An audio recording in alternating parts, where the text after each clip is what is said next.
अस्सलाम वालेकुम स्टूडेंट्स आज हम जो टॉपिक डिस्कस करने जा रहे हैं दैट इज़ रेजोनेंस इफ़ेक्ट। ठीक है, तो इससे पहले हमने रेजोनेंस क्या होती है वो हमने पढ़ा है। फिर उसके बाद हमने पढ़ा रूल्स ऑफ रेजोनेंस, फिर हमने पढ़ा रेजोनेंस एनर्जी, फिर हमने पढ़ा स्टेरिक इनहिबिशन ऑफ रेजोनेंस। तो आज हम रेजोनेंस वाला पार्ट जो है उसको वाइंड अप करने जा रहे हैं, that is resonance effect. Resonance effect is also called as mesomeric effect. Mesomeric effect. ठीक है, अब ये जो रेजोनेंस इफेक्ट है क्या? रेजोनेंस इफेक्ट बेसिकली अगर आप इसको यहाँ पर स्टडी करें, ये वाली डेफिनेशन जो आपको यहाँ नजर आ रही है, यहाँ पर उन्होंने क्या कहता है, the decrease in electron density at one position. यहाँ पर आप लिख सकते हो due to corresponding increase at another position in conjugated compound is called resonance effect। यानी एक पोजीशन पे इलेक्ट्रॉन डेंसिटी का डिक्रीज होना क्योंकि दूसरी पोजीशन पे इलेक्ट्रॉन डेंसिटी क्या हो रही है, इंक्रीज हो रही है। और ये बेसिकली जो रेजोनेंस इफेक्ट होता है ये due to interaction of P orbitals और पाई बॉन्ड्स और interaction of pi orbital with the lone pair. यहाँ पर उन्होंने क्या डेफिनेशन लिखी हुई, द रेजोनेंस और mesomeric effect refers to the polarity produce in a molecule. ये बेसिकली मॉलिक्यूल के अंदर पोलैरिटी प्रोड्यूस होती है as a result of interaction. क्योंकि क्या इंटरेक्ट करते हैं जी, टू पाई ऑर्बिटल्स, दो पाई ऑर्बिटल एक दूसरे के साथ इंटरेक्ट करते हैं तो मॉलिक्यूल में इससे पोलैरिटी प्रोड्यूस हो जाती है। या दो पाई बॉन्ड्स हैं एक दूसरे के साथ इंटरेक्ट करते हैं, या फिर एक पाई बॉन्ड और एक लोन पेयर जो है वो एक दूसरे के साथ इंटरेक्ट करते हैं। अब वो जो पाई बॉन्ड्स हैं जो एक दूसरे से इंटरेक्ट कर रहे हैं वो डबल बॉन्ड के भी हो सकते हैं या ट्रिपल बॉन्ड के भी हो सकते हैं थ्रू आउट द मॉलिक्यूल। ठीक है, अब हम जो है रेजोनेंस इफेक्ट जो है उसको कुछ एग्जाम्पल से समझते हैं कि रेजोनेंस इफेक्ट है क्या, या रेजोनेंस इफेक्ट से क्या मतलब जो है वो कॉन्सिक्वेंसेस आते हैं। अब यहाँ पर एक वो कहता है क्वेश्चन बहुत इंपॉर्टेंट है ये आप लोगों के लिए, why ammonia is stronger base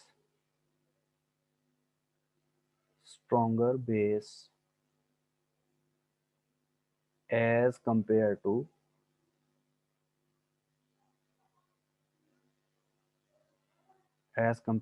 aniline।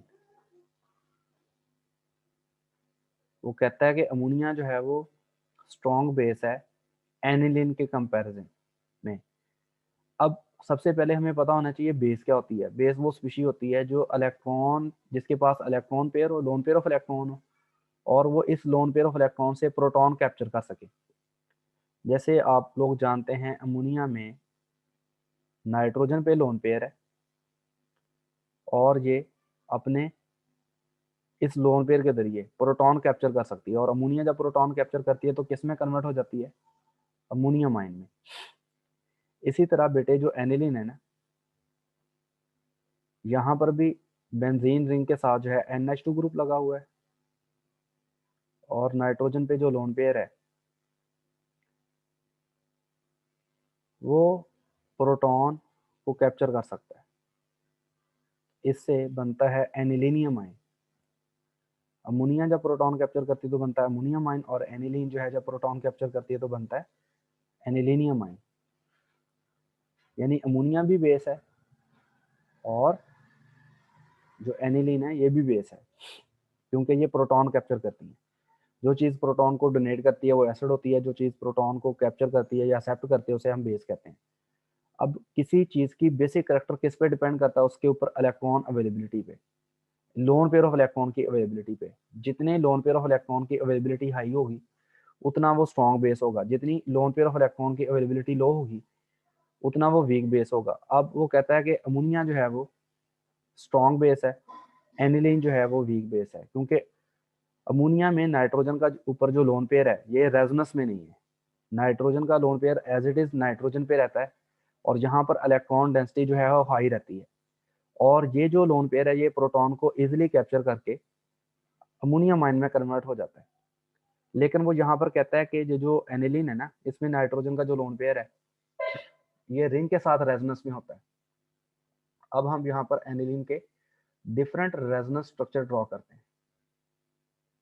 ये नाइट्रोजन के साथ दो लगे हुए हाइड्रोजन है और नाइट्रोजन का ये लोन पेयर है। अब ये वाला जो नाइट्रोजन का लोन पेयर है, अगर ये रिंग के साथ इसको इंटरेक्ट करवाए तो नाइट्रोजन और कार्बन के दरमियान जो है, बेंजीन वाली कार्बन के दरमियान पाई बॉन्ड बन जाएगा, और ये जो दो कार्बन के इलेक्ट्रॉन्स हैं, पाई बॉन्ड के इलेक्ट्रॉन्स, ये वाली कार्बन के और ये वाली कार्बन के वो इधर शिफ्ट हो जाएंगे। इससे क्या होगा जी, इससे हमारे पास ये वाला स्ट्रक्चर आ जाएगा जिसमें नाइट्रोजन और कार्बन के दरमियान जो है डबल बॉन्ड आ जाएगा। यहाँ NH2 है और यहाँ पर कौन सा चार्ज है, पॉजिटिव, और ये कार्बन कार्बन के पाई बॉन्ड के इलेक्ट्रॉन इधर शिफ्ट होने से यहाँ पर लोन पेयर और नेगेटिव चार्ज आ गया। ये बॉन्ड यहाँ पर मौजूद है और ये वाला पाई बॉन्ड यहाँ पर मौजूद है एज इट इज। अब ये वाला जो लोन पेयर है ये अगर इन दोनों कार्बन के दरमियान आए पाई बॉन्ड बनाने के लिए, तो ये वाले पाई बॉन्ड के इलेक्ट्रॉन जो हैं वो इधर शिफ्ट हो जाएंगे। तो यहाँ पर क्या होना है जी,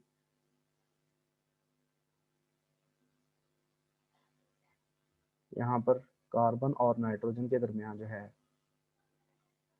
डबल बॉन्ड आ जाएगा और यहाँ पर पॉजिटिव चार्ज है, ठीक है।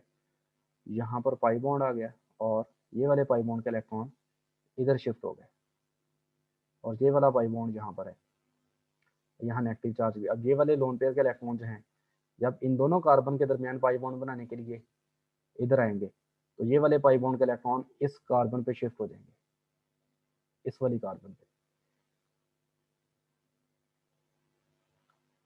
अब यहाँ पर क्या होना है जी, यहाँ पर नाइट्रोजन और कार्बन के दरमियान डबल बॉन्ड बना हुआ है एज इट इज। नाइट्रोजन के साथ कितने हाइड्रोजन लगे हुए हैं, 2, और यहाँ पर पॉजिटिव चार्ज है। यहाँ हम इसको डबल बॉन्ड को ज़रा थोड़ा सा सही क्लियर बना लेते हैं। यहाँ डबल बॉन्ड है, यहाँ सिंगल बॉन्ड है, यहाँ डबल बॉन्ड है, और यहाँ पर जो है वो लोन पेयर है और नेगेटिव चार्ज है। ये नेगेटिव चार्ज कर लेते हैं। जब ये वाला लोन पेयर जो है इधर बॉन्ड बनाने के लिए आएगा तो ये पाई बॉन्ड के इलेक्ट्रॉन जो है नाइट्रोजन और कार्बन के दरमियान वाले ये दोबारा नाइट्रोजन पे शिफ्ट हो जाएंगे और हमारे पास जो है ये वाला फाइनल स्ट्रक्चर आ जाएगा।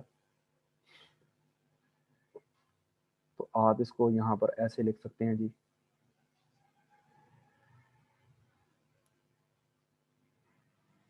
यहाँ डबल बॉन्ड है, यहाँ सिंगल है, यहाँ डबल है। अब यहाँ डबल हो गया और नाइट्रोजन और कार्बन वाले पाई बॉन्ड के इलेक्ट्रॉन जो हैं वो दोबारा इस नाइट्रोजन पे शिफ्ट हो गए।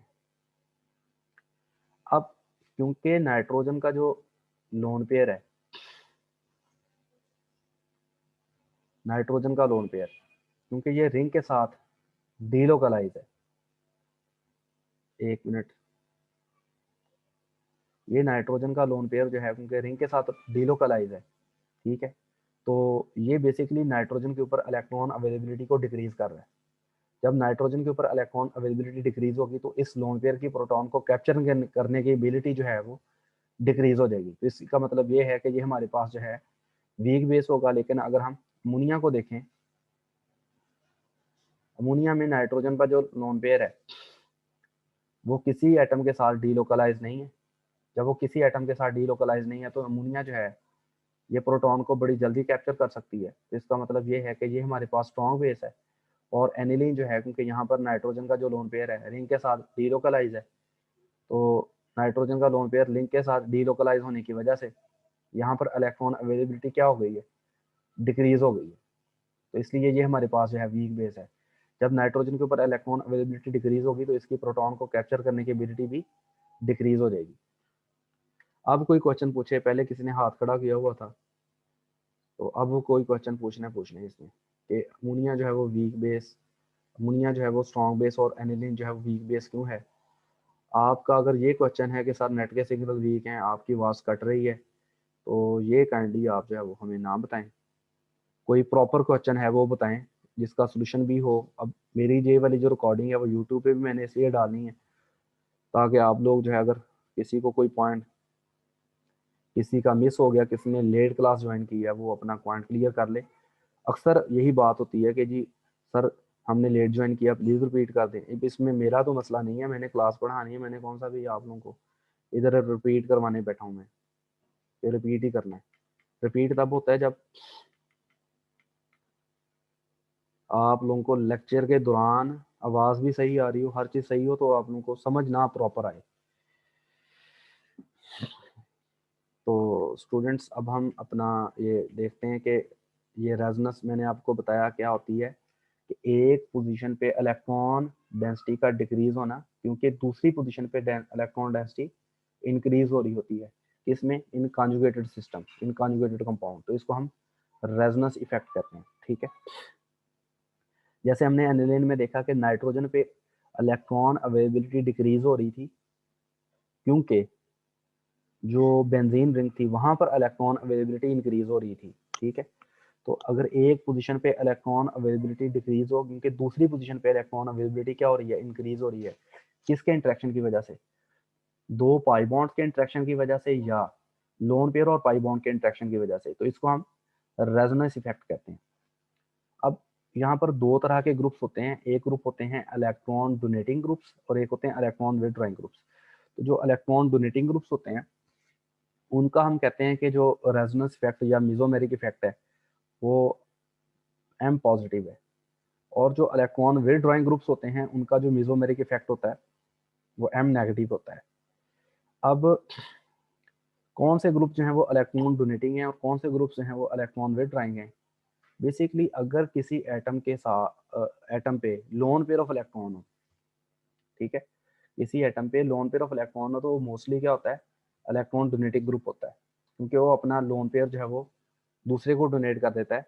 जैसे हमने पढ़ा NH2 जो है वो इलेक्ट्रॉन डोनेटिंग है। ठीक है, क्योंकि नाइट्रोजन अपना लोन पेयर जो है वो रिंग को डोनेट कर रही थी। तो ये जो है वो बेसिकली वो ग्रुप्स जिनमें लोन पेयर ऑफ इलेक्ट्रॉन होता है वो मोस्टली इलेक्ट्रॉन डोनेटिंग ग्रुप्स होते हैं। अगर इलेक्ट्रॉन डोनेटिंग ग्रुप जो है वो किसी अनसैचुरेटेड एटम के साथ अनसैचुरेटेड सिस्टम के साथ जुड़ा हो तो अपना मोस्टली वो लोन पेयर जो है वो अनसैचुरेटेड सिस्टम को डोनेट कर देता है। तो ऐसे ग्रुप्स हैं उनका हम कहते हैं कि वो इलेक्ट्रॉन डोनेटिंग ग्रुप्स हैं या उनका एम पॉजिटिव मतलब इफेक्ट है। लेकिन अगर अनसैचुरेटेड सिस्टम के साथ जो है कोई इलेक्ट्रोनेगेटिव एटम जुड़ा हो, तो इलेक्ट्रोनेगेटिव एटम आप लोग जानते हैं कि इलेक्ट्रॉन आमतौर पर विदड्रॉ करता है, तो उसका जो रेजोनेंस इफेक्ट होता है उसको हम कहते हैं कि वो एम नेगेटिव है या इलेक्ट्रॉन विदड्रॉइंग है। ठीक है, अब ये वाले कुछ ग्रुप्स जो हैं वो इलेक्ट्रॉन डोनेटिंग ग्रुप्स लिखे हैं और नीचे वाले जो हैं इलेक्ट्रॉन विदड्रॉइंग ग्रुप्स लिखे हैं, chloro, bromo, iodo, amino, hydroxo, alkoxy. इसके अलावा ये वाला जो ग्रुप है कार्बोक्सिलेट, ऑक्सो है। ठीक है, ये हमारे पास एरोमेटिक रिंग है। तो ये सारे के सारे ग्रुप्स जो हैं वो इलेक्ट्रॉन डोनेटिंग है। नाइट्रो, सियानो, कार्बोक्सल, एस्टर, अमाइडो, फॉर्माइल है ये हमारे पास, कार्बोनाइल है ये हमारे पास, अमाइड है ये हमारे पास, जो एरोमेटिक रिंग है वो है। तो ये सारे ग्रुप जो हैं वो इलेक्ट्रॉन विदड्रॉइंग है। अब आप यहाँ पर देखें ये जो एरोमेटिक रिंग है ये इलेक्ट्रॉन डोनेटिंग कैटेगरी में भी आ जाता है और इलेक्ट्रॉन विदड्रॉइंग ग्रुप में भी आ जाता है। तो इसका मतलब यहाँ पर क्या लिखा हुआ है? The group AR is capable of both kind of effect. लेकिन इसका जो करेक्टर है दोनों में ही सबसे कम है, यानी इलेक्ट्रॉन डोनेटिंग होगा तो भी इसने लीस्ट पे ही इनमें इलेक्ट्रॉन डोनेट करने हैं, और अगर इलेक्ट्रॉन विदड्रॉइंग होगा तो भी इसने लीस्ट पे ही इलेक्ट्रॉन विदड्रॉ करने हैं। तो अब हम ना रेजोनेंस इफेक्ट को समझ लेते हैं with reference to different examples. अब सबसे पहले यहाँ पर उन्होंने दिया हुआ है, क्या दिया हुआ है जी? The dipole moment of vinyl chloride is smaller than of ethyl chloride. अब वो कहता है कि हमारे पास पेपर में अगर यही स्टेटमेंट आ जाती है कि why the dipole moment of vinyl chloride is smaller then that of ethyl chloride, तो हम इसको कैसे जस्टिफाई करेंगे? यहाँ पर आप देखो जी, ये हमारे पास है ethyl chloride CH3 CH2 Cl, ये हमारे पास इथाइल क्लोराइड है। तो ये जो यहाँ पर कार्बन क्लोरीन बॉन्ड है ये पोलर है, because more electronegativity of chlorine, it gets partial negative charge on it, and less electronegativity of carbon, it gets partial positive charge on it. अब ये वाला मॉलिक्यूल पोलर होने की वजह से इस मॉलिक्यूल की, ये वाला बॉन्ड पोलर होने की वजह से इस मॉलिक्यूल की कोई ना कोई डाइपोल मोमेंट आ जाएगी। अब उसने उसकी वैल्यू नहीं डिस्क्राइब की हुई, इसकी वैल्यू कितनी है, बहरहाल वो कहता है कि इसकी जो डाइपोल मोमेंट है वो उसकी वैल्यू हाई है, ठीक है, क्योंकि क्लोरीन जो है वो मोर इलेक्ट्रोनेगेटिव है, इस पे पार्शियल नेगेटिव चार्ज होगा और हाइड्रोजन पे पार्शियल पॉजिटिव चार्ज होगा। तो ये वाला मॉलिक्यूल जो है इसमें जारी बात है पोलैरिटी आ जानी है, तो इस जिस मॉलिक्यूल में पोलैरिटी होती है वो उसकी कोई ना कोई डाइपोल मूवमेंट होती है। तो अगर आप यहाँ पर देखें, ये हमारे पास है विनाइल क्लोराइड। अब यहाँ पर जो क्लोराइड है ये अनसैचुरेटेड सिस्टम के साथ जुड़ा हुआ है, ये वाली अनसैचुरेटेड कार्बन से जुड़ा हुआ है, यानी CH कार्बन के साथ, क्योंकि CH कार्बन का आगे वाली कार्बन के साथ कौन सा बॉन्ड है, डबल बॉन्ड है। अब क्लोरीन पे क्या है, 3 लोन पेयर है। क्लोरीन अपना एक लोन पेयर जो है वो इस कार्बन के साथ इस्तेमाल करेगी, शेयर करेगी यहाँ पर पाई बॉन्ड बनाने के लिए, और इस कार्बन के पाई बॉन्ड के इलेक्ट्रॉन जो हैं वो इस कार्बन पे शिफ्ट हो जाएंगे, और इस कार्बन पे लोन पेयर ये पाई बॉन्ड के इलेक्ट्रॉन के शिफ्ट होने से यहाँ पर नेगेटिव चार्ज आ जाएगा, और क्लोरीन पे कौन सा चार्ज आ जाएगा, पॉजिटिव चार्ज। अब यहाँ पर आप देखें क्लोरीन पे पहले 3 लोन पेयर थे, अब 2 लोन पेयर रह गए, ये वाला लोन पेयर इधर शिफ्ट होने से यहाँ पर कौन सा चार्ज आ गया, पॉजिटिव चार्ज। अब यहाँ पर कार्बन और क्लोरीन के दरमियान जो है वो डबल बॉन्ड बन जाएगा, और ये जो कार्बन कार्बन डबल बॉन्ड था इसके इलेक्ट्रॉन इस कार्बन पे शिफ्ट होने से यहाँ पर जो है नेगेटिव चार्ज आ जाएगा। अब यहाँ पर देखें, यहाँ पर तो सिर्फ क्लोरीन इलेक्ट्रॉन को अपनी तरफ विड्रॉ कर रही थी और क्लोरीन इलेक्ट्रॉन पे डोनेट नहीं कर रही थी, तो इसकी कोई ना कोई डाइपोल मोमेंट थी, इसकी वैल्यू हाई थी। लेकिन यहाँ पर आप देखें ये क्लोरीन मोर इलेक्ट्रोनेगेटिव है, ये भी इलेक्ट्रॉन को अपनी तरफ विड्रॉ करेगी अपने ऊपर पार्शियल पॉजिटिव चार्ज लेने के लिए, और इस कार्बन पे पार्शियल पॉजिटिव चार्ज ट्रांसफर करने के लिए। लेकिन वो है इंडक्टिव इफेक्ट जो ऑपरेट करता है थ्रू सिग्मा बॉन्ड, यानी इंडक्टिव इफेक्ट के थ्रू जो है ये जो क्लोरीन है इस पे पार्शियल नेगेटिव चार्ज है और कार्बन पे पार्शियल पॉजिटिव चार्ज है, जैसे यहाँ पर था। ये इंडक्टिव इफेक्ट है जो कि दो बॉन्डेड एटमों की इलेक्ट्रोनेगेटिविटी डिफरेंस की वजह से होता है, यानी जिस एटम की इलेक्ट्रोनेगेटिविटी हाई है उस पर पार्शियल नेगेटिव चार्ज आ जाता है, और जिसकी इलेक्ट्रोनेगेटिविटी लो है वहाँ पर पार्शियल पॉजिटिव चार्ज आ जाता है। ये जो इफेक्ट है ना that is inductive effect. Inductive effect के थ्रू क्लोरीन जो है उस पर पार्शियल नेगेटिव चार्ज है, कार्बन पे पार्शियल पॉजिटिव चार्ज है। लेकिन यहाँ पर हम इंडक्टिव इफेक्ट के साथ साथ रेजोनेंस इफेक्ट भी देख सकते हैं, क्योंकि यहाँ पर जो क्लोरीन है वो अनसैचुरेटेड सिस्टम के साथ बाउंड है। मैंने बताया कि अगर ऐसा एटम अनसैचुरेटेड सिस्टम के साथ बाउंड हो जिसके ऊपर लोन पेयर ऑफ इलेक्ट्रॉन हो, तो अपना लोन पेयर ऑफ इलेक्ट्रॉन जो है वो अनसैचुरेटेड सिस्टम को डोनेट करके उसके साथ रेजोनेंस में आ जाता है। तो यहाँ पर रेजोनेंस है, और रेजोनेंस इफेक्ट की वजह से क्लोरीन पे पॉजिटिव चार्ज आ रहा है और कार्बन पे नेगेटिव चार्ज आ रहा है। अब यहाँ पर देखें ये वाला जो पोलैरिटी था उससे ये वाली जो पोलैरिटी है वो बिल्कुल रिवर्स हो रही है। यहाँ पर क्लोरीन पे नेगेटिव चार्ज था, कार्बन पे पॉजिटिव चार्ज था, लेकिन यहाँ पर क्या है, क्लोरीन पे पॉजिटिव और कार्बन पे नेगेटिव चार्ज, यानी क्लोरीन यहाँ पर इलेक्ट्रॉन विड्रॉ कर रही थी, जहाँ पर इलेक्ट्रॉन डोनेट कर रही है। तो यहाँ पर दोनों इफेक्ट जो है वो प्रोसीड कर रहे हैं। इंडक्टिव इफेक्ट के थ्रू क्लोरीन जो है वो इलेक्ट्रॉन विड्रॉ कर रही है और पार्शियल नेगेटिव चार्ज रिटेन कर रही है, लेकिन थ्रू रेजोनेंस इफेक्ट ये इलेक्ट्रॉन डोनेट कर रही है। अब जिसकी वजह से दोनों के जो चार्ज डेंसिटी है वो एक दूसरे को बैलेंस कर देगी, और इसकी ओवरऑल जो डाइपोल मोमेंट होगी उसकी वैल्यू क्या हो जाएगी, लो हो जाएगी, क्योंकि यहाँ पर पोलैरिटी जो है वो एक दूसरे को, दोनों इफेक्ट की वजह से पोलैरिटी एक दूसरे को कैंसल आउट काफ़ी हद तक कर रही है, या काफ़ी हद तक एक दूसरे को बैलेंस कर रही है। तो अगर किसी को यहाँ पर ना समझ आई हो वो पूछ ले, क्योंकि ये वाला जो कंसेप्ट है वो काफ़ी कह लें कि समझने वाला है। अगर किसी स्टूडेंट का कोई यहाँ पर प्रॉब्लम है, किसी को क्लियर नहीं हुआ, वो पूछ सकता है।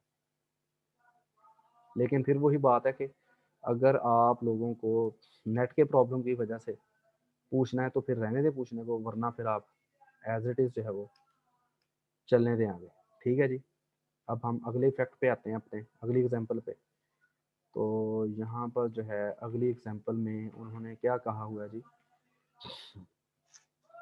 अगली एग्जांपल में उन्होंने कहा है कि ये हमारा पास जो है ना जो नाइट्रो बेंजीन है, एक उन्होंने लिखा है नाइट्रो बेंजीन, एक लिखा हुआ है नाइट्रोमीथेन। तो अब वो कहता है कि जो नाइट्रोमीथेन है इसका जो डाइपोल मोमेंट है,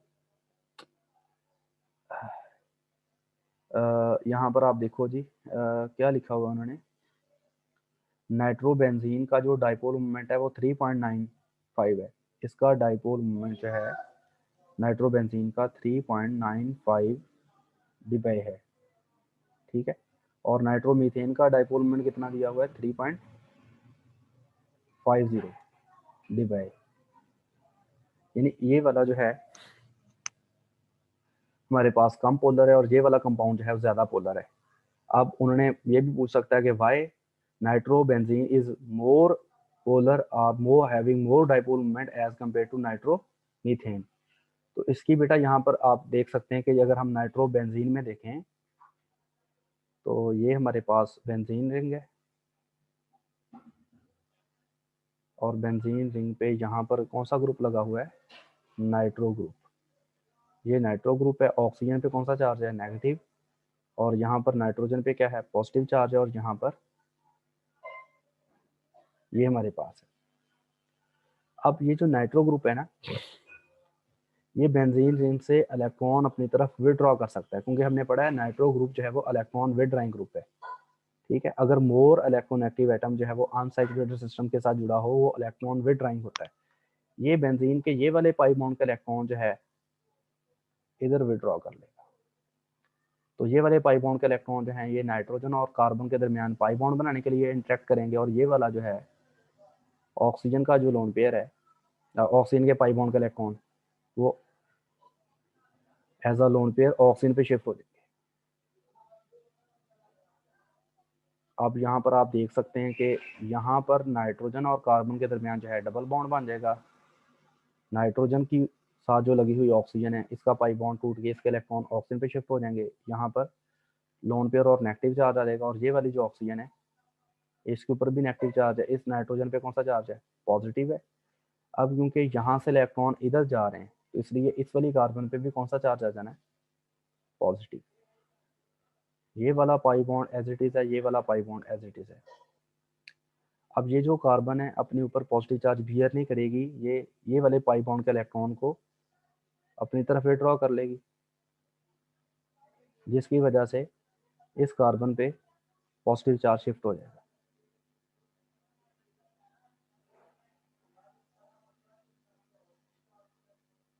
अब यहाँ पर देखें कि ये वाला पाई बॉन्ड जब इधर शिफ्ट हुआ तो इस वाली कार्बन पे कौन सा चार्ज आ गया, पॉजिटिव चार्ज आ गया। और ये वाला पाई बॉन्ड यहाँ पर मौजूद है, और यहाँ पर नाइट्रोजन के साथ जो है तो ऑक्सीजन सिंगली बॉन्डेड है, और इस नाइट्रोजन पे कौन सा चार्ज है, पॉजिटिव चार्ज। अब ये वाली जो कार्बन है अपने ऊपर पॉजिटिव चार्ज बियर नहीं करेगी, ये यहाँ पर पाई बॉन्ड के इलेक्ट्रॉन्स को अपनी तरफ विड्रॉ कर लेगी, तो पॉजिटिव चार्ज यहाँ पर शिफ्ट हो जाएगा।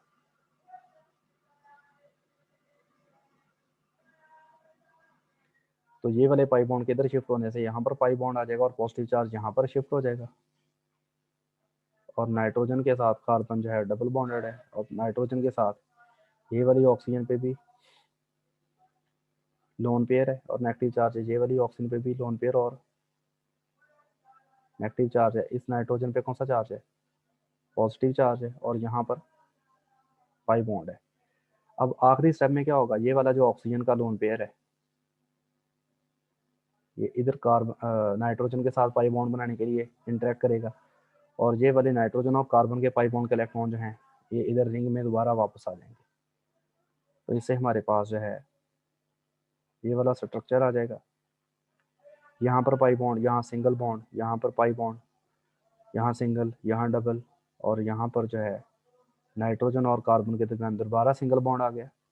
नाइट्रोजन के साथ ये वाली ऑक्सीजन जो है वो डबल बॉन्डेड है, ये वाली ऑक्सीजन जो है वो सिंगल बॉन्डेड है, और यहाँ पर जो है वो लोन पेयर और नेगेटिव चार्ज है। अब आप यहाँ पर देखें, क्योंकि ये वाला नाइट्रो ग्रुप जो था वो बेंजीन रिंग से इलेक्ट्रॉन्स को अपनी तरफ विड्रॉ कर रहा है, तो यहाँ पर पोलैरिटी को वो इंक्रीज कर रहा है, क्योंकि इसके ऊपर नेगेटिव चार्ज आ रहा है और रिंग पे कौन सा चार्ज आ रहा है, पॉजिटिव चार्ज आ रहा है। तो इसका मतलब ये है कि ये वाला मॉलिक्यूल जो है ज़्यादा पोलर है। इसकी डाइपोल मोमेंट कितनी उन्होंने दी हुई है, 3.95 डी बाई, और ये वाला मॉलिक्यूल जो है वो कम पोलर है, इसकी डाइपोल मोमेंट जो है वो 3.50 है, क्योंकि यहाँ पर नाइट्रो ग्रुप जो है वो कह लें कि through resonance effect methyl group से इलेक्ट्रॉन विड्रॉ नहीं कर रहा, क्योंकि हमारे पास जो मिथाइल वाली कार्बन है ये sp3 हाइब्रिड है। अगर इलेक्ट्रॉन ये electron withdrawing group sp3 hybrid carbon से जुड़ा हो, इसका मतलब है वो सैचुरेटेड सिस्टम से जुड़ा हुआ है, और सैचुरेटेड सिस्टम से रेजोनेंस इफेक्ट नहीं आता। किससे आता है रेजोनेंस इफेक्ट? सब सिर्फ तभी आता है जब जो इलेक्ट्रॉन डोनेटिंग या इलेक्ट्रॉन विड्रॉइंग ग्रुप जो है वो अनसैचुरेटेड सिस्टम से जुड़ा हो, यानी sp2 या sp हाइब्रिड कार्बन से जुड़ा हो। ठीक है, तो यहाँ पर जो है वो सिर्फ और सिर्फ इंडक्टिव इफेक्ट ऑपरेट कर रहा है, रेजोनेंस इफेक्ट नहीं है। इसलिए ये वाला मॉलिक्यूल जो है थोड़ा पोलर है, कम पोलर है, इसकी डाइपोल मोमेंट जो है वो थोड़ी है। और यहाँ पर जो नाइट्रो ग्रुप है इंडक्टिव इफेक्ट के थ्रू भी इलेक्ट्रॉन विड्रॉ कर रहा है और थ्रू रेजोनेंस इफेक्ट भी इलेक्ट्रॉन विड्रॉ कर रहा है, इसलिए इसकी जो है डाइपोल मोमेंट वो ज़्यादा है, 3.95 डी बाई। अब इसके बाद जो है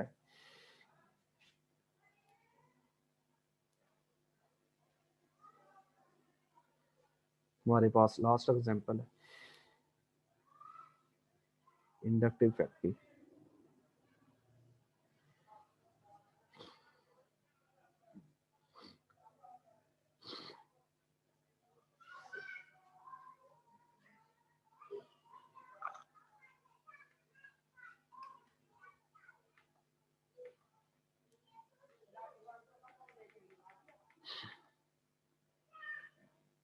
लास्ट एग्जांपल में आप देख सकते हैं कि यहाँ पर एक वो ना आपको पेपर में से सवाल आ सकता है, why alcohols are weak acids as compare to phenol. ये फिनोल है, ये हमारे पास स्ट्रॉन्ग एसिड है। उसकी वजह ये है क्योंकि अगर आप अल्कोहल्स में देखें, ये हमारे पास अल्कोहल है, अल्काइल ग्रुप के साथ OH ग्रुप लगा हुआ है। अगर ये हाइड्रोजन आयन लूज करता है तो अल्कोक्साइड आयन बनना है। अब ये जो ऑक्सीजन का यहाँ पर लोन पेयर है वो सैचुरेटेड सिस्टम से जुड़ा हुआ है।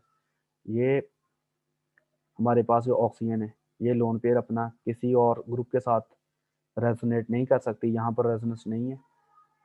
तो जब यहाँ पर रेजोनेंस नहीं होनी तो इसका मतलब है कि ये हमारे पास जो है जो स्पीशी प्रोड्यूस हो रही है वो अनस्टेबल है। एसिड जो होता है वो प्रोटॉन डोनेट करने के बाद कॉन्जुगेट बेस में कन्वर्ट हो जाता है। तो कॉन्जुगेट बेस जो है हमारे पास, कॉन्जुगेट बेस वो अनस्टेबल है। अनस्टेबल कॉन्जुगेट बेस जो होती है वो स्ट्रॉन्ग बेस होती है, क्योंकि वो जल्दी रिएक्ट कर जाएगी, ये जल्दी प्रोटॉन कैप्चर कर लेगी और जल्दी प्रोटॉन कैप्चर करने के बाद ये कन्वर्ट हो जाएगी कॉरस्पॉन्डिंग एसिड में। यानी ये वाला हमारे पास जो एसिड है that is weak acid. Weak acid होगा क्योंकि ये हाइड्रोजन आयन इसके देने की एबिलिटी कम है। अगर हाइड्रोजन आयन दे देता है तो जो फर्दर अगली स्पीशी में कन्वर्ट हो रहा है वो अनस्टेबल है, क्योंकि इसमें रेजोनेंस नहीं है। तो जब ये अनस्टेबल होगी इसका मतलब है जो जल्दी प्रोटॉन के साथ रिवर्स रिएक्शन में रिएक्ट कर जाएगी, और जब ये जल्दी रिएक्ट कर जाएगी तो इसका मतलब है ये कॉन्जुगेट एसिड में जल्दी कन्वर्ट हो जाएगी, ये वाले एसिड में। ठीक है, तो ये वाला आपने यहाँ याद रखना है कि ये वाला एसिड जो है वो जल्दी प्रोड्यूस हो जाएगा। इसका मतलब है ये वाला एसिड जो है वो फिर वीक है। लेकिन अगर हम इसी के बरक्स बात करें फिनोल की, तो अगर हम फिनोल लिखें, फिनोल में ये बेंजीन रिंग के साथ OH ग्रुप लगा हुआ है। एक तो इस वाली कार्बन के साथ OH ग्रुप लगा हुआ है और इन कार्बन के साथ भी हाइड्रोजन है। अब पेपर में ये भी आ सकता है कि why carbon hydrogen bond not ionize while OH bond ionize in phenol, because बेटा ये वाला बॉन्ड जो है पोलर है। ये वाला बॉन्ड पोलर होने की वजह से ये आयनाइज होगा, क्योंकि ये वाले ऑक्सीजन पे पार्शियल नेगेटिव चार्ज होगा और हाइड्रोजन पे कौन सा चार्ज होगा, पार्शियल पॉजिटिव चार्ज होगा, तो ये वाला बॉन्ड पोलर होने की वजह से आयनाइज हो जाएगा। लेकिन कार्बन हाइड्रोजन बॉन्ड जो है वो आयनाइज क्यों नहीं होता? क्योंकि carbon hydrogen bond almost non polar होता है और उसमें हाइड्रोजन पे पार्शियल पॉजिटिव, कार्बन पे पार्शियल नेगेटिव चार्ज नहीं होता। तो इसका मतलब है कि फिनोल ने सिर्फ इस बॉन्ड के जरिए ही एसिडिक बिहेवियर शो करना है। जब इसको हम पानी में डालते हैं तो ये हाइड्रोजन आयन लूज कर देती है, और हाइड्रोजन आयन लूज करने से बनता है फेनॉक्साइड आयन।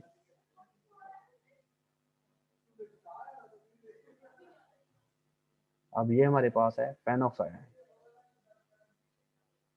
अब ये जो फेनॉक्साइड आयन है ना, ये अपने आप को थ्रू रेजोनेंस स्टेबलाइज कर लेता है। अब यहाँ पर उन्होंने फेनॉक्साइड आयन के डिफरेंट रेजोनेटिंग स्ट्रक्चर लिखे हैं।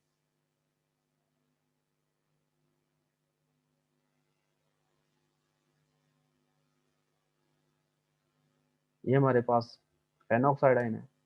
यहाँ पर जो ऑक्सीजन का लोन पेयर है, इस तरह रिंग के साथ क्या कर सकता है, रेजोनेट कर सकता है।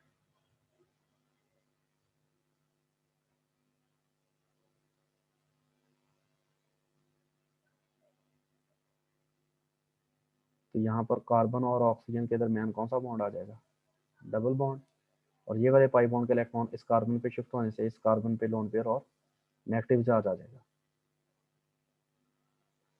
अब ये वाला जो लोन पेयर है जब इधर शिफ्ट होगा तो ये वाले पाई बॉन्ड के इलेक्ट्रॉन इधर आ जाएंगे।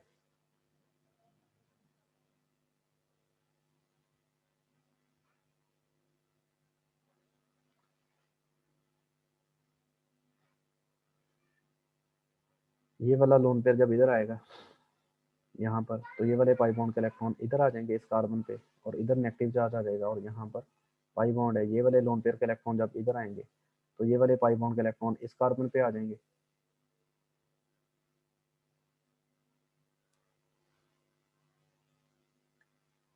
तो यहाँ पर आप देखें कार्बन और ऑक्सीजन के दरमियान जो है वो डबल बॉन्ड है। यहाँ पर पाई बॉन्ड है, अब यहाँ पर भी पाई बॉन्ड है, और ये वाला पाई बॉन्ड इधर शिफ्ट होने से यहाँ पर लोन पेयर और नेगेटिव चार्ज आ गया। अब ये वाला जो पाई बॉन्ड लोन पेयर होगा वो इन दोनों कार्बन पे शिफ्ट होगा, और यहाँ से पाई बॉन्ड के इलेक्ट्रॉन ऑक्सीजन पे शिफ्ट हो जाएंगे।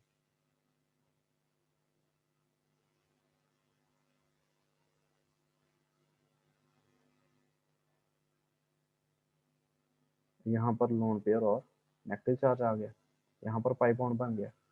एक यहाँ पर पाई बॉन्ड है और एक यहाँ पर पाई बॉन्ड है। क्योंकि ये जो ऑक्सीजन का लोन पेयर है, ये वाली ऑक्सीजन का लोन पेयर, क्योंकि ये रिंग के साथ रेजोनेट कर रहा है, तो यहाँ पर इलेक्ट्रॉन अवेलेबिलिटी जो है वो कम है। ये हमारे पास स्टेबल बेस है। अब ये वाली जब स्टेबल बेस है थ्रू रेजोनेंस, तो इसका मतलब है इस बेस के बनने के चांसेस हाई हैं। तो जब बेस जल्दी बन सकती है, इसका मतलब है कि ये वाला जो फिर एसिड है वो जल्दी आयनाइज होकर स्टेबल बेस में कन्वर्ट हो जाता है। इसका मतलब है ये हमारे पास जो है phenol that is strong acid, क्योंकि इससे बनने वाली कॉन्जुगेट बेस जो है वो अपने आप को थ्रू रेजोनेंस स्टेबलाइज कर लेती है। जो चीज़ स्टेबल होती है उसके बनने के चांसेस हाई होते हैं। तो जो फिनोल है वो जल्दी प्रोटॉन को लूज करने के बाद कॉन्जुगेट बेस में कन्वर्ट हो जाती है, विच इज स्टेबल बेस। तो अगर ये वाले टॉपिक में अगर किसी को कोई कंफ्यूजन हो पूछ ले, हाँ हैंड रेस करके, हमारे पास 5 मिनट हैं। किसी का बेटे को क्वेश्चन हो वो पूछ ले।